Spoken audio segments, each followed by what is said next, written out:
Bem-vindo ao canal Gênio Empreendedor. Hoje teremos o top 10 de empreendedores que foram do 0 ao milhão. Pessoas que passaram muitas dificuldades e até mesmo passaram fome, mas persistiram no sonho de empreender e se tornaram empresários de sucesso. Já se inscreva no canal e deixe um like, porque as histórias de hoje são incríveis e você vai se surpreender. Edson Bueno. Nascido em Guarantã, São Paulo, em 22 de agosto de 1943. Viveu dias de muita pobreza. Seu pai faleceu quando ele tinha 5 anos. Sua mãe era dona de casa e casou-se novamente com um caminhoneiro. Bueno, tendo que trabalhar desde cedo, foi engraxate. Na escola teve dificuldades, repetindo a 4ª série 4 vezes. Após um acidente, conheceu o único médico da cidade e se encantou pela profissão. Formou-se em medicina pela Universidade Federal do Rio de Janeiro aos 28 anos de idade. Em 1978, fundou a Amil, hoje uma das maiores operadoras de planos de saúde do país. Bueno faleceu aos 73 anos de idade em 2017 de infarto, sendo considerado um dos homens mais ricos do Brasil. Ralph Lauren nasceu no Bronx, Nova York, em 14 de outubro de 1939. É um estilista americano de origem judaica. Lauren teve uma infância difícil, era filho de um pintor de paredes. Vendia gravatas aos colegas da escola judaica para ajudar no sustento da casa. Nos anos 60, foi para o exército americano. Trabalhou também como balconista e mais tarde, novamente, como vendedor de gravatas, lançando em 1967 sua própria linha, que se tornou um sucesso. Um ano depois, criou sua primeira linha completa de moda masculina e em 1972 também criou a famosa camisa polo. Lírio Parisotto, nascido em Nova Bassano, Rio Grande do Sul, em 18 de dezembro de 1953. É controlador da petroquímica Innova.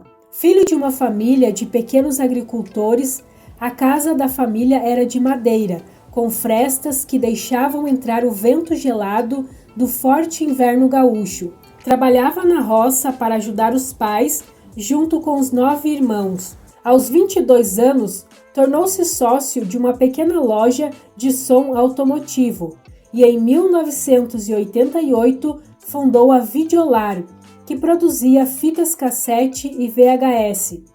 Hoje é líder de mercado entre os fabricantes brasileiros de CDs e DVDs.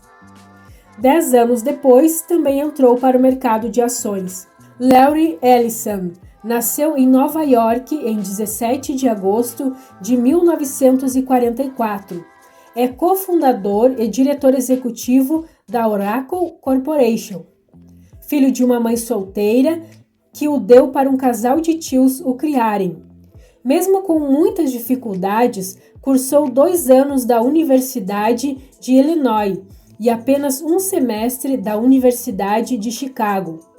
Após sua mãe adotiva falecer, Ellison mudou-se para a Califórnia, onde teve diversos empregos durante quase 10 anos, até que em 1977 fundou a Oracle, uma companhia de desenvolvimento de softwares, hoje uma das maiores empresas de tecnologia do mundo. Em 2016, estava entre os 5 mais ricos do planeta, segundo a revista Forbes. Sérgio Amoroso nasceu em Birigui, São Paulo, em 1954. Desde cedo, ajudava seu pai na lavoura, sendo o mais velho de 5 filhos. Mudou-se com seus pais para a cidade de Birigui após a pequena propriedade rural que possuíam ir à falência. Começou a trabalhar com 11 anos de idade, como assistente de almoxarifado em uma fábrica de calçados. 7 anos depois, mudou-se para a capital em busca de novas oportunidades.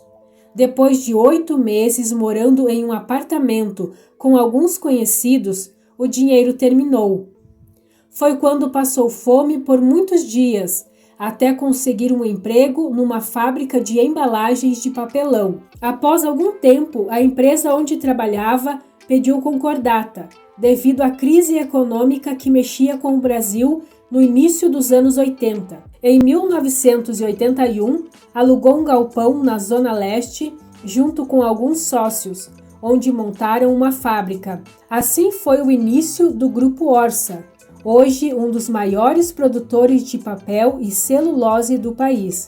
Howard Schultz nasceu no Brooklyn, em Nova York, em 19 de julho de 1953. Empresário e autor americano, CEO interino da Starbucks, cresceu em um conjunto habitacional e seu pai trabalhava como operário. Schultz conseguiu cursar a faculdade devido a uma bolsa para o time de futebol. Após se formar, trabalhou em uma pousada e também como vendedor de Xerox. Anos depois, foi contratado pela empresa fabricante suíça de máquinas de café Hammerplast como gerente geral. Certo dia, foi atender um pedido de filtros de cone de plástico na empresa Starbucks, empresa que em 1987 foi comprada por ele por cerca de 3,8 milhões de dólares. Transformou a empresa na maior rede de cafés do mundo, com 17 mil lojas em 49 países e um faturamento de 10 bilhões de dólares. Dali para frente, atuou por diversas vezes como CEO da empresa e também como chairman, hoje CEO interino.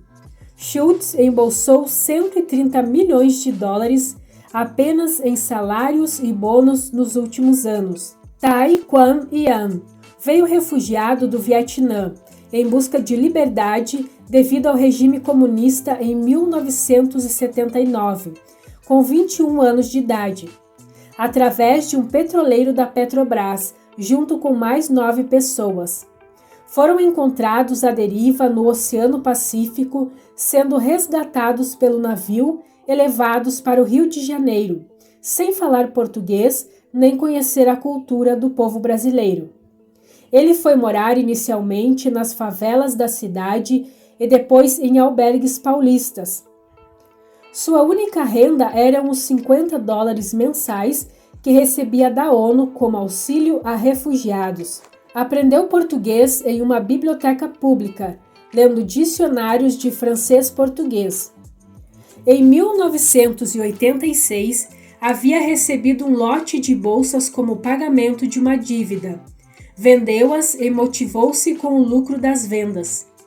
Decidiu então contratar costureiras e fabricar suas próprias bolsas, iniciando ali o Grupo Domini. Em 2003, voltou ao Vietnã para uma visita e retornou ao Brasil com uma lembrancinha, uma miniatura de sandália dos tempos da guerra. Era feita com sola de borracha de pneus usados, surgindo então a ideia da criação da Gok Eco Sandal, sandálias que fizeram muito sucesso no país, devido à sua alta durabilidade e por reutilizar matéria-prima. Chris Gardner nasceu em Milwaukee, Estados Unidos, em 9 de fevereiro de 1954. É um empresário norte-americano, investidor, corretor da bolsa, palestrante, filantropo, escritor e fundador e CEO da Gardner Rich & Company. O filme A Procura da Felicidade, estrelado por Will Smith, é baseado na vida de Gardner. Quando criança, morava com sua mãe, seus irmãos e seu padrasto. Sonhava em ser médico, mas como a faculdade era muito cara, foi trabalhar como vendedor de equipamentos médicos. Nessa época, sua esposa havia o abandonado com um filho pequeno para sustentar. Os dois passaram então a ficar em abrigos para sem-teto. Ao procurar um novo emprego para ajudar na renda, se deparou com um corretor de valores bem vestido, saindo de uma Ferrari vermelha. Decidiu então inscrever-se no programa de trainees. Foi assim que ele conheceu o mundo do mercado de investimentos e algum tempo depois fundou a Gardner Rich, em Chicago, e hoje, além de ser uma das maiores corretoras do país, ele possui 2 Ferraris. Marco Franzato. Quando jovem, trabalhou como boia fria, colhendo café no interior do Paraná, junto com o pai. Porém, devido a uma forte geada que destruiu as lavouras da região, ele e sua família mudaram-se para Cianorte, em busca de uma vida melhor. Até os 15 anos de idade, havia cursado apenas o ensino fundamental. Foi quando pagou um supletivo para poder completar o ensino médio e fazer o curso técnico em contabilidade. Anos depois, já casado, decidiu vender um Monza 91 que possuía e, junto com sua mulher e alguns amigos, abriu uma confecção de moletons e camisetas básicas. Ali nasceria o grupo Morena Rosa, que hoje possui 4 marcas. Somente a sede conta com 5.000 metros quadrados. Nos dias de hoje, uma marca renomada. A empresa vem faturando milhões de reais e é sucesso dentro e fora do Brasil. Rolim Amaro. Nasceu em Pereira Barreto, São Paulo, em 15 de setembro de 1942.